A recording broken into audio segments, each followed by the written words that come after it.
بسم اللہ الرحمن الرحیم۔ السلام علیکم ورحمۃ اللہ وبرکاتہ۔ ایک اسلامی بہن نے میسج کیا ہے، سوال پوچھا ہے کہ روزے کی حالت میں اگر عورتوں کے مخصوص ایام شروع ہو جائیں، یعنی روزے کی حالت میں عورت کو حیض آ جاتا ہے، مینسز شروع ہو جاتے ہیں، تو کیا اس صورت میں اس کا روزہ ٹوٹ جائے گا؟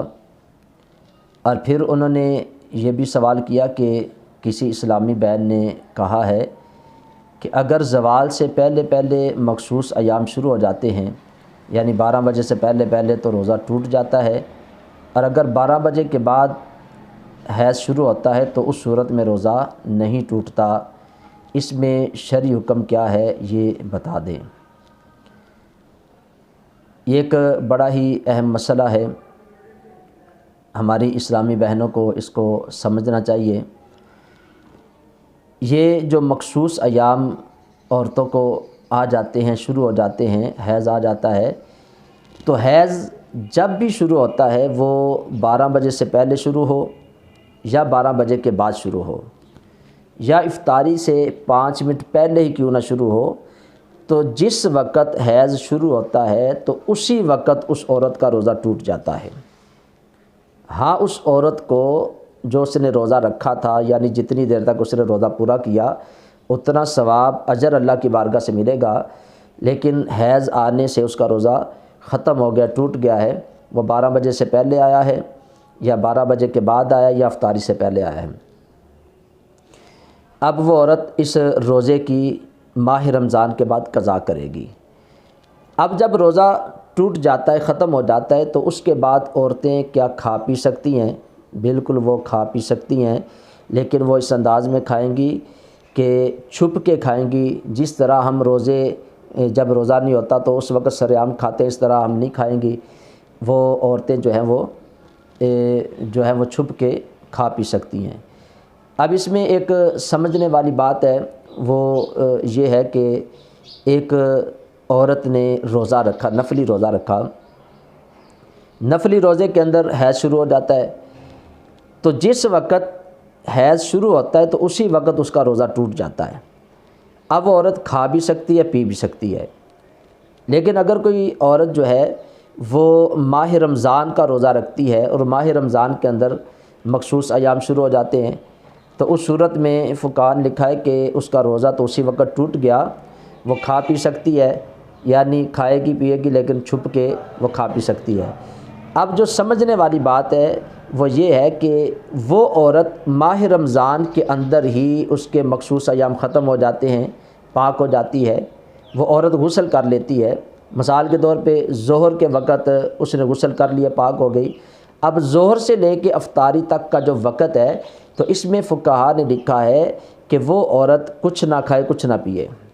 جس طرح ایک روزے دار اپنا روزہ مکمل کرتا ہے، پورا کرتا ہے، تو یہ عورت بھی اسی طرح اپنے اس وقت کو پورا کرے۔ روزہ تو اس کا نہیں ہوگا، لیکن انہوں نے لکھا ہے کہ یہ ایک افضل عمل ہے، یہ ایک بڑی فضیلت والا عمل ہے کہ عورت جو پاک ہو جاتی ہے تو اگر روزے کا مہینہ بھی باقی ہے تو جس وقت وہ پاک ہوگی تو اس وقت سے لے کے افطاری تک اسے کچھ نہ کھانا، کچھ نہ پینا، یہ ایک افضل عمل ہے۔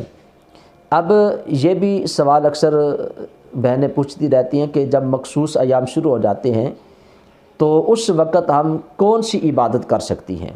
بے شمار ہماری بہنیں، ہماری مائیں، بیٹیاں بڑی پرہیزگار ہوتی ہیں، بڑی ہی عبادت گزار ہوتی ہیں، تو جب یہ دن آتے ہیں تو وہ پریشان ہو جاتی ہیں کہ اب ہم کیسے اللہ کی عبادت کریں۔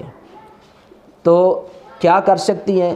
وہ ذکر کر سکتی ہیں، وہ تسبیح پڑھ سکتی ہیں، تیسرا کلمہ پڑھ سکتی ہیں، بڑی اس کی فضیلت ہے۔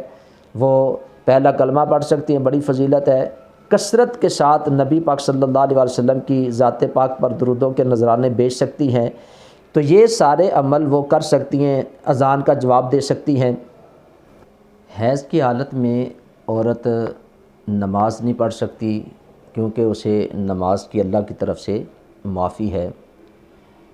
حیض کی حالت میں عورت روزہ نہیں رکھ سکتی، لیکن ماہ رمضان کے بعد وہ اس روزے کی قضا کرے گی۔